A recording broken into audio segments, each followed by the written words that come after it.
Hello. Class आवाज आ रही है बेटा? Class am I audible? Hello. Yes sir.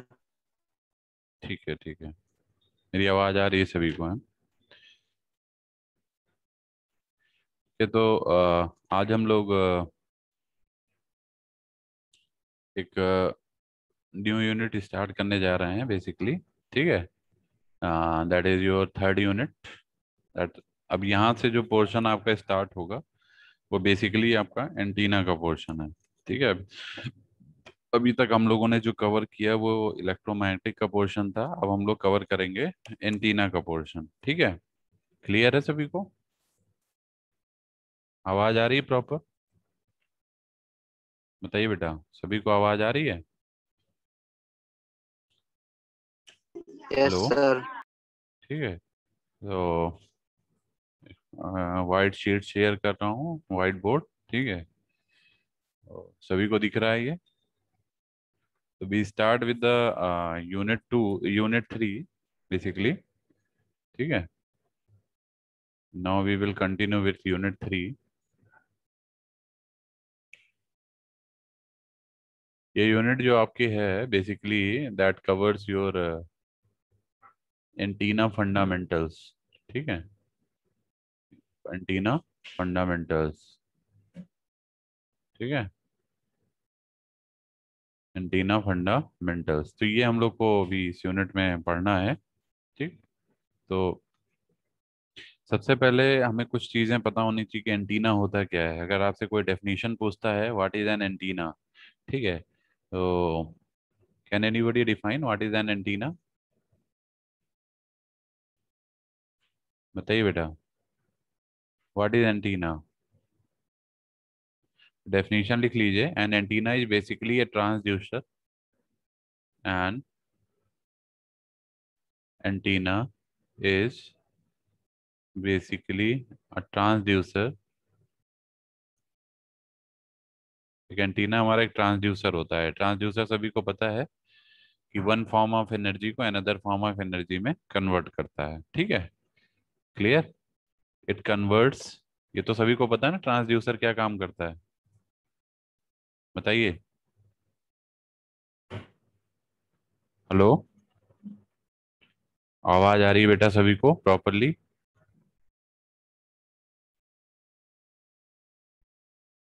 Hello. Yes sir, आ रही है आवाज, आवाज आ रही ठीक है ठीक है। तो ये मैं डेफिनेशन पहले लिख दे रहा हूँ स्टार्ट करने से पहले, क्योंकि इस यूनिट में आपको बहुत फंडामेंटल चीज़ें काफ़ी पढ़नी है एंटीना की। ठीक है। सेकंड जो फोर्थ यूनिट उसमें डिज़ाइन पढ़ेंगे हम लोग। तो it converts basically a radio frequency. ठीक है, जिसको हम लोग आर एफ भी बोलते हैं। R F means radio frequency, that is very high frequency. Clear? Radio frequency electrical current into an electromagnetic wave. ठीक है। तो एक फॉर्म ऑफ एनर्जी हमारी दूसरे फॉर्म ऑफ एनर्जी में कन्वर्ट हो रही है, electromagnetic, that is EM wave. ठीक है। Of the same frequency, of the same frequency.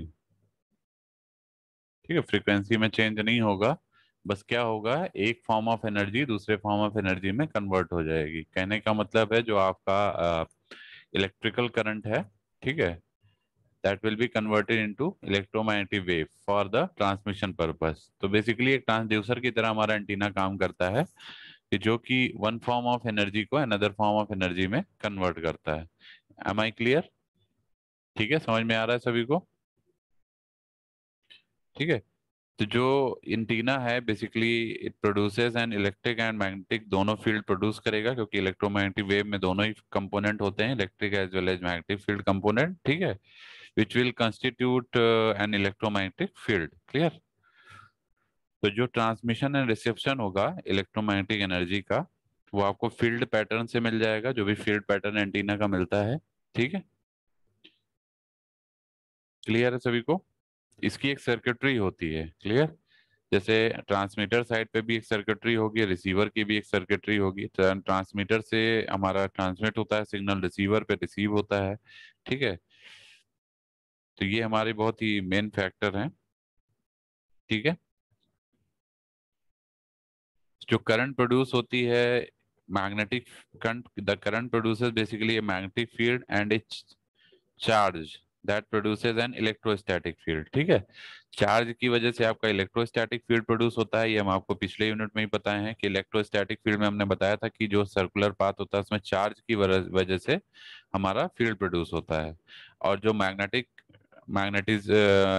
Magnetostatic में हमने बताया था कि आपका जो फील्ड प्रोड्यूस होता है due to flow of current की वजह से होता है, ठीक है। ये दोनों चीजें हम आपको बता चुके हैं, ठीक है। तो जब भी एक आरएफ सिग्नल हमारा एंटीना के ऊपर अप्लाई होता है तो electric and magnetic fields are produce, clear, and these two field constitute the electromagnetic wave, ये ध्यान रखिएगा, ठीक है। That basically results an antenna that is known as generator oblique radiator of EM wave, ठीक है। इसीलिए हम आ, इसको ये भी बोल सकते हैं as a result, as a result the antenna is also known as, antenna is also known as generator oblique radiator, जो रेडिएट करता है या जनरेट करता है, ठीक है। Generator oblique radiator of EM wave, ठीक है, of EM wave, electromagnetic wave, ठीक है। तो ये हमारा हो गया, ठीक है। ईएम वेव्स लिख लीजिएगा इसको। तो कुछ जो हमारे पैटर्न होते हैं इलेक्ट्रिक और मैग्नेटिक फील्ड के, वो समथिंग लाइक इस तरह से हमारे जो पैटर्न आएंगे वो कुछ इस तरीके से, ठीक है। फील्ड पैटर्न आपके मिलते हैं, ठीक है। ये यहाँ पे हम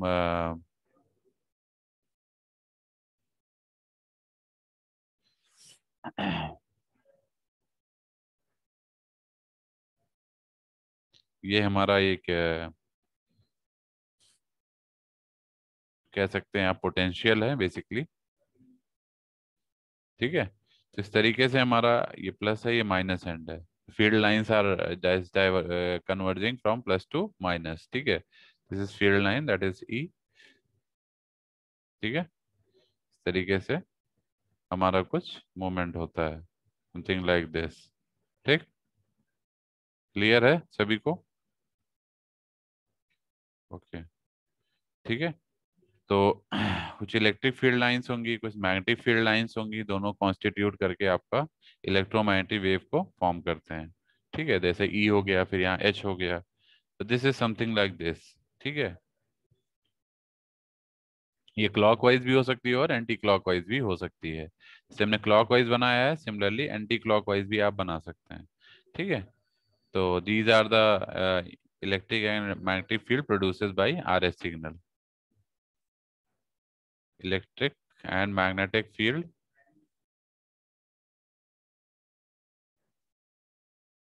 field produced by या produced by RF signal, ठीक है। This is the diagram, clear. तो इलेक्ट्रिक और मैग्नेटिक फील्ड चूंकि एक दूसरे के परपेंडिकुलर होती हैं, इसलिए हमारा ई डॉट एच जो होता है वो जीरो के बराबर होता है, clear. As E and M या E and H, sorry, E and H are perpendicular to each other. ये सभी को पता है, दोनों ही फील्ड हमारे परपेंडिकुलर होते हैं, ठीक है, perpendicular to each other. So E dot H आपका जो होगा वो जीरो के बराबर रहता है, ठीक है। ये ध्यान रखिएगा, ड्यू टू परपेंडिकुलर, ठीक। So EM wave basically information carry करता है from transmitter to receiver. There is no communication system without one type of antenna और द अदर, ठीक है। अगर आपके पास you can not communicate without one any type of antenna, ठीक है। So the antennas are characterized by several parameters. These parameters antenna functions, elementary antennas and their radiation patterns are given, ठीक है। तो बेसिकली आप ध्यान रखिएगा, जो electromagnetic waves होती हैं जिनको हम ईएम वेव्स बोल रहे हैं, ईएम वेव्स, ठीक है, ये हमारी इंफॉर्मेशन कैरी करती हैं, ठीक है ना, कैरी इंफॉर्मेशन सिग्नल्स, इन्हीं से हमारा इंफॉर्मेशन ट्रांसमिट होता है, ठीक है, information signals from transmitter to receiver, ठीक है, from transmitter to receiver. Clear है सभी को? बताइए बेटा, सभी को क्लियर है ये डेफिनेशन पार्ट, एंटीना का क्या रोल होता है, ठीक है, और हमारे इलेक्ट्रिक और मैग्नेटिक फील्ड कंपोनेंट क्या होते हैं, ये सभी को क्लियर है? कोई डाउट तो नहीं किसी को इसमें? हेलो, आगे बढ़े बेटा।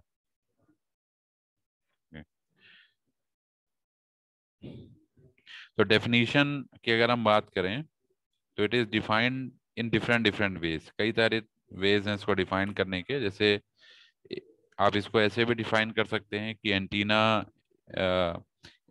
may be a piece of conducting material in the form of wire, rod or any other shape with excitation, इस तरह भी आप डिफाइन कर सकते हैं।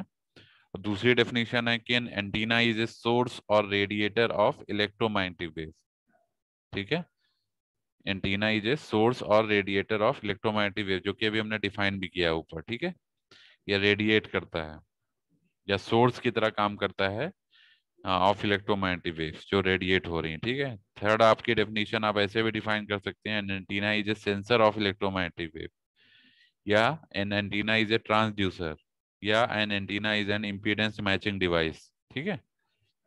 ये भी एक बहुत इंपॉर्टेंट पॉइंट है। An antenna is also defined as a impedance matching device, ठीक है। An antenna is also termed as an impedance matching device. What is impedance, कौन बताएगा? इम्पीडेंस मैचिंग डिवाइस, इम्पीडेंस का मतलब होता है एग्जैक्टली रेजिस्टेंस कह सकते हैं हम, ठीक है, that is also known as resistance, ठीक है। तो ये क्या होता है कि बेसिकली जैसे एक इनपुट का रेजिस्टेंस है, एक आउटपुट का रेजिस्टेंस है, ठीक है, तो दोनों साइड के रेजिस्टेंसेस को मैच करने के लिए रेजिस्टेंस को आर से रिप्रेजेंट करते हैं, इम्पीडेंस को जेड से रिप्रेजेंट करते हैं, ठीक है। तो ये जो हमारा मैचिंग होती है बेसिकली इनपुट और आउटपुट साइड में इम्पीडेंस की, तो उस पर्पज से भी हमारा एंटीना हम यूज करते हैं, ठीक है, फॉर इम्पीडेंस मैचिंग ऑल्सो। एक और डेफिनेशन है कि एंटीना एक कपलर की तरह काम करता है बिटवीन ए जनरेटर और ट्रांसमिशन लाइन एंड स्पेस, ठीक है, ट्रांसमिशन लाइन और स्पेस के बीच में एज ए कपलर की तरह भी काम करता है, जो दोनों को कनेक्ट करता है, ठीक, ठीक है, तो ये भी ध्यान रखिएगा। तो ये भी एक अच्छी डेफिनेशन है, इसको भी आप याद रख सकते हैं। An antenna is a coupler between, ये सारे डेफिनेशन इसलिए मैं बता रहा हूँ जिससे आपको ये पता रहे कि एंटीना के बेसिकली क्या क्या रोल्स हो सकते हैं, ठीक है। जैसे इम्पीडेंस मैचिंग के लिए यूज होता है, एज ए ट्रांसड्यूसर यूज करते हैं, है ना, तो ये सब चीजें आपको पता होनी, एज ए कपलर यूज होता है, तो ये सब पॉइंट आपको पता होने चाहिए। As a generator oblique transmission line, transmission line, ठीक है, एंड स्पेस, एंड स्पेस, और वाइस वर्सा, इसका जस्ट अपोजिट भी हो सकता है, ठीक है, इस तरीके से। क्लियर? अब हम लोग आते हैं कि एंटीना के फंक्शंस क्या क्या हैं, ये तो डेफिनेशन पार्ट हो गई। Now the next one is what are the functions of antenna, ठीक है। तो एक हेडिंग हमारी पड़ेगी यहाँ पे, functions of antennas, functions of antennas. ठीक है, क्या क्या इसके फंक्शंस हैं, कोई बताएगा क्या क्या फंक्शंस होते हैं? ये सब आपके 2-2 नंबर में क्वेश्चन जो आते हैं उसमें पूछे जाएंगे बेसिक्स में। What are the define antenna, what are the functions of antenna. आवाज आ रही सभी को? हेलो, बताइए बेटा, आवाज आ रही है क्लास? Yes sir. हाँ, मैं किसी का भी नाम बीच में ले सकता हूँ, अगर रिस्पॉन्ड नहीं करेंगे तो एब्सेंट कर दूंगा, बता दे रहा हूँ। ठीक है, पहला तो यही है कि हम एंटीना को एज ए ट्रांसड्यूसर यूज करते हैं। और ट्रांसड्यूसर क्या करता है, इलेक्ट्रिकल एनर्जी को इलेक्ट्रोमैग्नेटिक एनर्जी में कन्वर्ट करता है। ठीक है, और उसके बाद रिसीवर साइड पे इलेक्ट्रोमैग्नेटिक एनर्जी को बैक इलेक्ट्रिकल एनर्जी में कन्वर्ट कर देता है। ट्रांसमीटर एंड पे तो ये इलेक्ट्रिकल से ईएम में कन्वर्ट करता है, और रिसीवर पे ईएम से इलेक्ट्रिकल एनर्जी में कन्वर्ट करता है। ये ट्रांसड्यूसर का काम है, ठीक है ना। तो यहाँ मैं ऐसे ब्रैकेट में लिख लेता हूँ जिससे आपको याद रहे, या ऐसे लिख देता हूँ, at transmitter side, at transmitter side अगर आप देखेंगे तो ये क्या करता है, इलेक्ट्रिकल एनर्जी को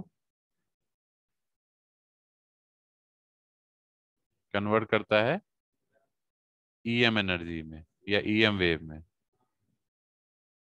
ठीक है, और रिसीवर साइड पे देखेंगे तो एट रिसीवर साइड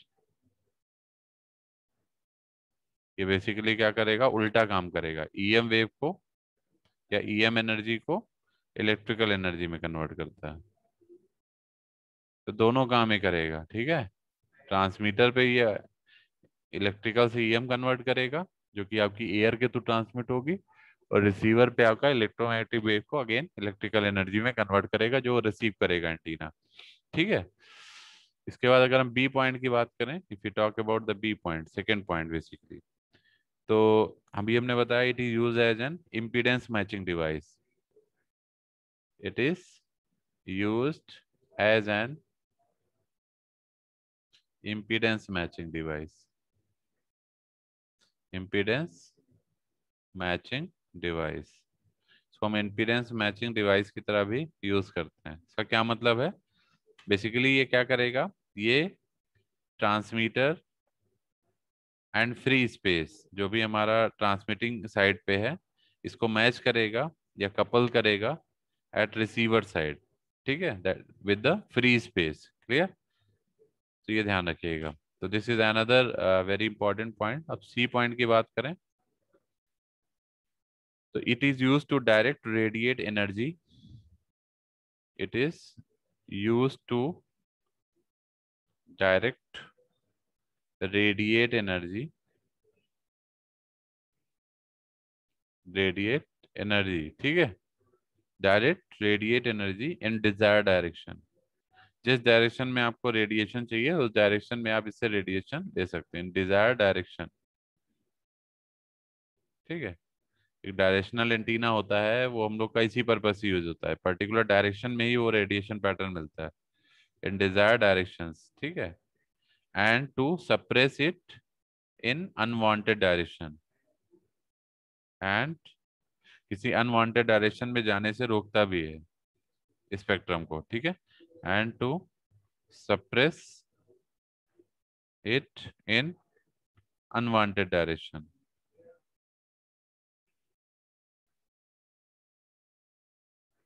ठीक है, अब नेक्स्ट पॉइंट देखिए, it is use to sense the presence of electromagnetic wave, it is use to sense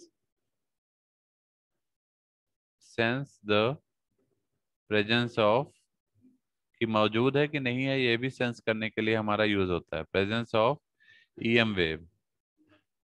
ये बता देगा कि आपकी ये ईएम वेव यहाँ प्रेजेंट है कि नहीं है, इस वजह से भी हम इसको यूज करते हैं। ठीक है, एंटीना को, ये फंडामेंटल्स। ठीक है, ये भी एक फंक्शन है। और last point, it is use as a temperature sensor, temperature sensor की तरह भी काम करता है, use as a temperature sensor. ठीक है, क्लियर। आप लोगों ने नेटवर्क थ्योरम तो सारी पढ़ी हैं, Thevenin's theorem, superposition theorem, maximum power theorem, electrical में ही पढ़ी होंगी, नेटवर्क में ही पढ़ी होंगी, compensation theorem, yes sir. Reciprocity. तो ये तो बताने की जरूरत है नहीं, एक्चुअली इसका भी थ्योरम्स का भी रोल होता है। ठीक है, बेसिकली जहाँ जैसे हम इम्पीडेंस वगैरह, लोड इम्पीडेंस कनेक्ट करते हैं, या है ना, इनपुट इम्पीडेंस को लोड इम्पीडेंस से मैच कराते हैं। ठीक है, तो वहाँ पे हमारा जैसे power, maximum power transfer theorem use होती है। ठीक है, जब दोनों इम्पीडेंस मैच होते हैं तो मैक्सिमम पावर ट्रांसफर ट्रांसफर होती है लोड पे। ये सब चीज़ें आप लोगों ने पढ़ा होगा, एक्चुअली ये सब का कॉन्सेप्ट यहाँ पे है एंटीना में। ठीक है, तो ये आप लोगों ने सारी चीज़ें पढ़ी हैं, तो मैं इसको यहाँ लिखने नहीं जा रहा हूँ। आई थिंक सभी ने इसको पढ़ा है। ठीक है, रेसिप्रोसिटी थ्योरम आप लोग जानते हैं, Z12 is equal to Z21, या Y21 is equal to Y12। ठीक है, इम्पीडेंस आप लोग को पता है V/I होता है, एडमिटेंस I/V होता है, ये सभी को पता होगा। इम्पीडेंस का जस्ट अपोजिट एडमिटेंस होता है। तो ये कुछ बेसिक फंडामेंटल टर्म्स हैं, आई थिंक सभी को मालूम होंगे। क्यों बेटा, सभी को पता है? तो ये मैं इसको सर इसमें थोड़ा लिख, थोड़ा याद है। हाँ मतलब ये कोई बहुत, थेवेनिन्स थ्योरम सभी को पता होगा।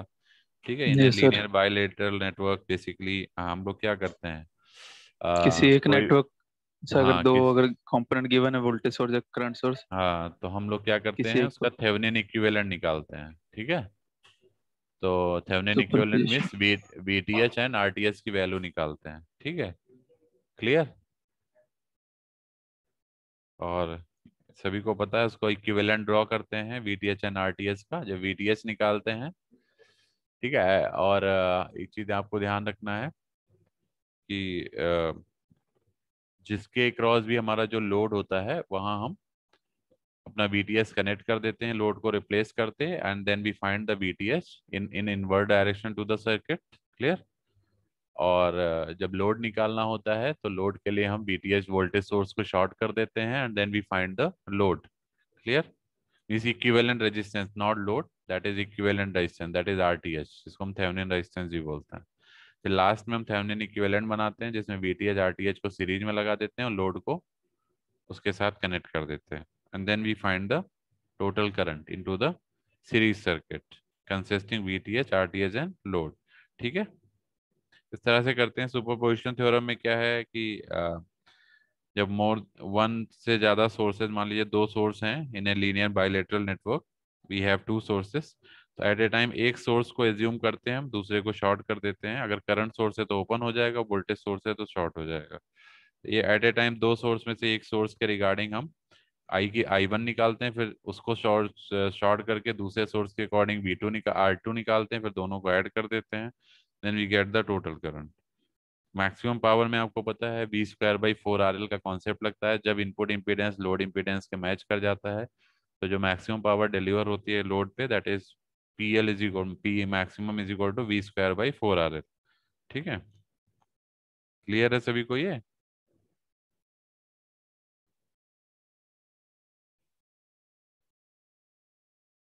लो, सभी को क्लियर है ना? Yes sir.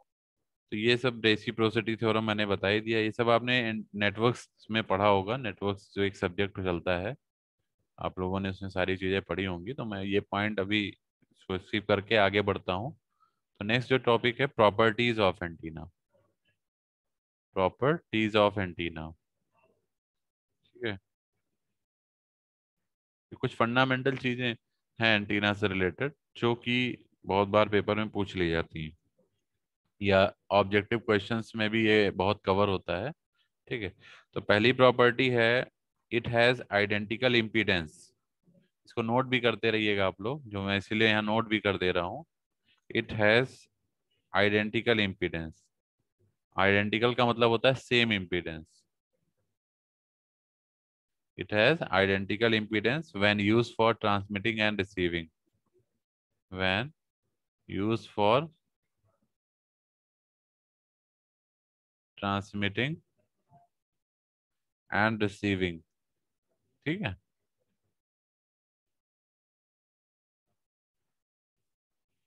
Purposes, transmitting and receiving purposes, ठीक है, क्लियर। इस प्रॉपर्टी को क्या बोलते हैं? इक्वालिटी ऑफ इम्पिडेंसेस बोलते हैं। This property is called equality of impedances, impedances, ठीक है, इक्वालिटी ऑफ इम्पीडेंसेस। सेकेंड जो पॉइंट है इसमें वो क्या है? It has identical directional characteristics, it has identical directional characteristics.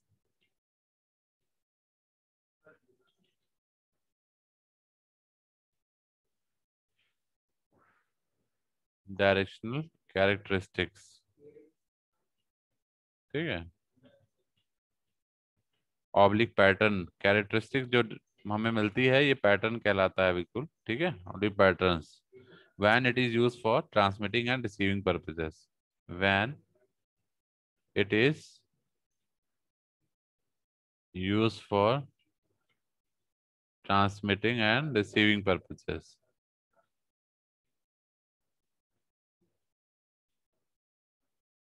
receiving purposes,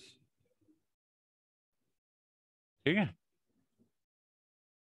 इस प्रॉपर्टी को क्या कहते हैं? इक्वालिटी ऑफ डायरेक्शनल पैटर्न, ठीक है। This property is known as, this property is called as equality, equality of directional patterns, equality of directional patterns, ठीक है। तो थर्ड है, थर्ड प्रॉपर्टी की बात करें अगर, जो कि लास्ट प्रॉपर्टी है, it has the same effective length, it has the same effective length, effective length, ठीक है, when it is used for transmitting and receiving, when, ये बहुत इंपॉर्टेंट है प्रॉपर्टीज ऑफ एंटीना, ये पेपर में बहुत बार पूछा गया है, तो ये ध्यान रखिएगा, ये जो पॉइंट्स में लिख रहा हूँ ये बहुत इंपॉर्टेंट है कि what are the properties of antenna, ठीक है। For transmitting and receiving, transmitting and receiving purposes, ठीक है। This property is called equality of effective length. This property is called equality of effective length. Effective length, ठीक है। तो ये हमारी properties हो गई, ठीक है। इन प्रॉपर्टीज को हम रेसिप्रोसिटी थ्योरम से प्रूव कर सकते हैं, ठीक है। ये सारी प्रॉपर्टीज, दीज प्रॉपर्टीज में प्रूव्ड बाय रेसिप्रोसिटी थ्योरम। किससे प्रूव कर सकते हैं बताइए? Hello, proved bye reciprocity theorem. अभी रेसिप्रोसिटी थ्योरम के बारे में हम लोग डिस्कस भी कर रहे थे, ठीक है। क्या होती है रेसिप्रोसिटी थ्योरम? रेसिप्रोसिटी थ्योरम होती y12 है, is equal to हाँ, y21. जैसे Z12 is equal to Z21, ठीक है, इसको रेसिप्रोसिटी कहते हैं, ठीक है। या आप इसको ऐसे भी लिख सकते हैं y एडमिटेंस के टर्म में, Y12 is equal to Y21। Impedance के फॉर्म में लिखेंगे तो Z12 is equal to Z21, ठीक है। एडमिटेंस के फॉर्म में लिखेंगे तो Y12 is equal to Y21। This is your admittance, your basically reciprocity theorem. कुछ एंटीना पैरामीटर्स हैं जो कि बहुत इंपॉर्टेंट हैं, ये पेपर में भी बहुत पूछा जाता है। What are the various antenna parameters, ठीक है, वेरियस आपको कल सिलेबस दिखाया था ना मैंने, बताइए बताइए बेटा। Yes sir. उसमें ये भी एक टॉपिक था आपका, एंटीना पैरामीटर्स, जो कि बहुत इंपॉर्टेंट है। ठीक है, वेरियस एंटीना पैरामीटर्स। ठीक। तो अगर हम एंटीना पैरामीटर्स की बात करें वन बाय वन, ठीक है, तो बेसिकली जो हमारे एंटीना पैरामीटर्स हैं, ये बहुत सारे पैरामीटर्स हैं जो आपके मेन मेन हम सब कवर करेंगे। Around 14 parameters are there. ठीक है, 14 पैरामीटर्स हैं करीब। ठीक है, जैसे पहला है आपका एंटीना इम्पीडेंस। सबसे पहले हम यही ले लेते हैं, एंटीना इम्पीडेंस। पहला हम ले लेते हैं antenna impedance. Suppose we have just taken antenna impedance as first parameter. तो एंटीना इम्पीडेंस की अगर हम बात करें तो इसको हम लोग जेड ए से रिप्रेजेंट करते हैं। जेड ए मतलब एंटीना, ए का मतलब एंटीना, जेड का मतलब इम्पीडेंस। ठीक है, इसको अगर डिफाइन करेंगे आप तो it is the ratio of, ये सब आप लोग नोट भी कर लीजिए, it is the ratio of input voltage to input current, input voltage to input current. ठीक है, क्लियर है। इसको हम जेड, जैसे हमने बताया था ना, रेजिस्टेंस की तरह इम्पीडेंस भी होता है।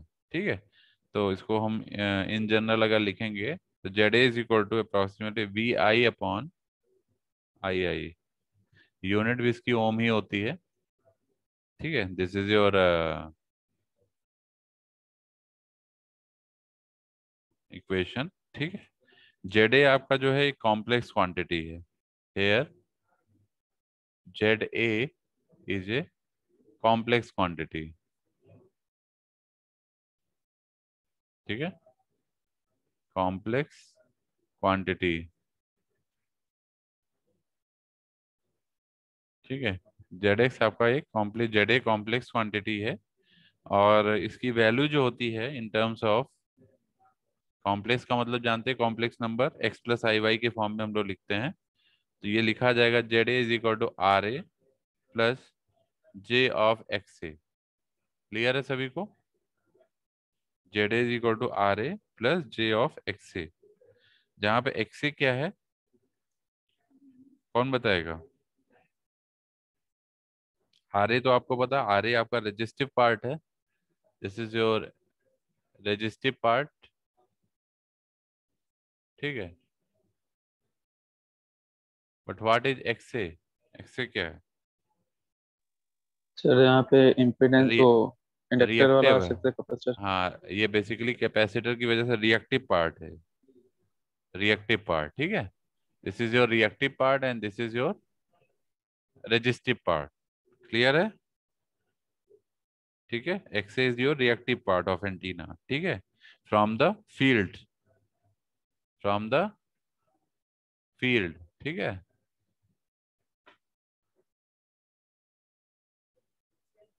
From field. ठीक है, सराउंडिंग द एंटीना, जो एंटीना के चारों तरफ जो फील्ड क्रिएट होता है उसकी वजह से ये सराउंडिंग द एंटीना।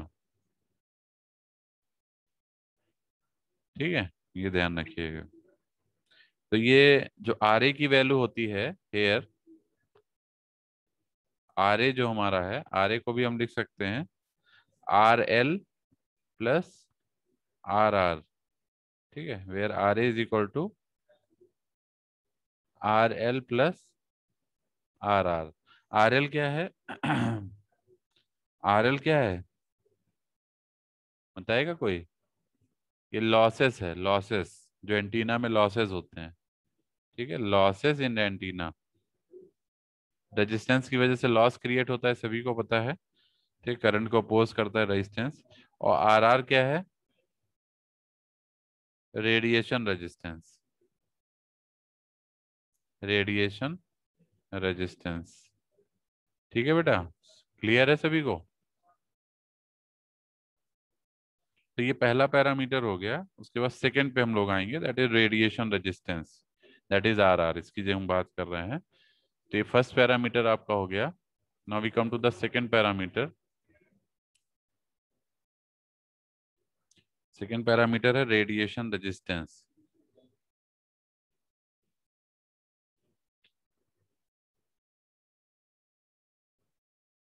ठीक है, this is your second parameter. इसको हम लोग रिप्रेजेंट करते हैं आर आर से। ठीक है, तो ये रेडिएशन रेजिस्टेंस क्या होता है इसको भी देखना है हम लोग को। तो देखिए, रेडिएशन रेजिस्टेंस की डेफिनेशन अगर हम देखें तो it is defined as, it is defined as a fictitious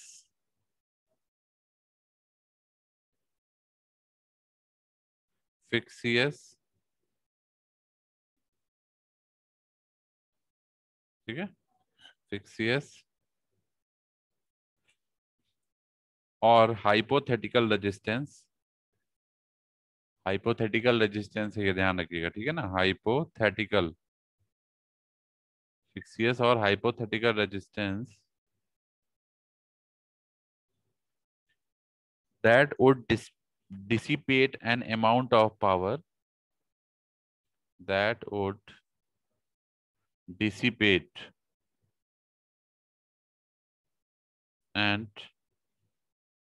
amount of power,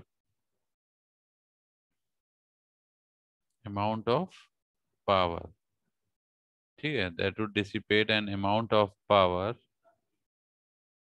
equal to the radiated power, equal to the radiated power।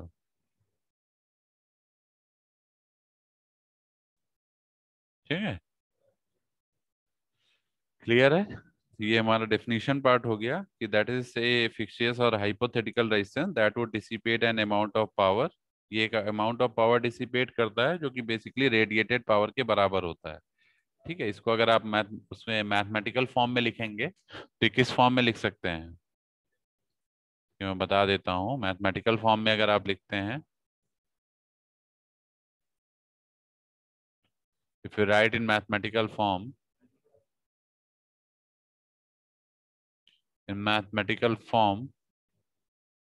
ठीक है, आर आर को हम रिप्रेजेंट करेंगे अगर, तो R R is equal to है power radiated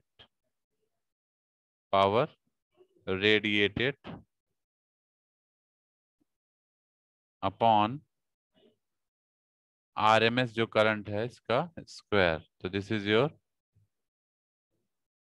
result. ठीक है, this is your radiated resistance. ठीक है, power radiated upon average current. Average क्या बोलेंगे इसको, आरएमएस करंट का स्क्वायर है ये। RMS is your AC current, average current तो डीसी करंट होती है, आरएमएस करंट है दैट इज एसी करंट है, इसका स्क्वायर। ठीक है, क्लियर।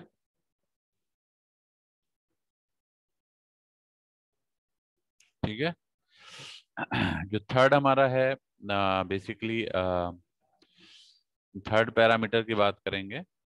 थर्ड है डायरेक्शनल कैरेक्टरिस्टिक्स। Directional characteristics,